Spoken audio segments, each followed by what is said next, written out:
Ну що, треба брати тример все ровно.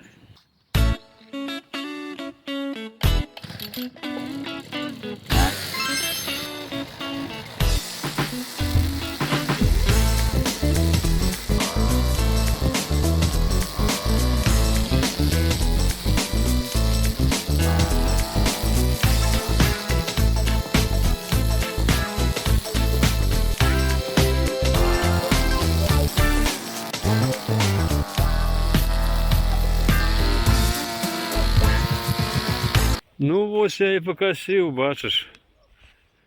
Де газонокосилкою, конечно, красивее трималася. А де тримером так. Кучненько. Ну, але як єсть. Одно лепше, чим було, правда? Ось така красота трималася, правда? Ось так.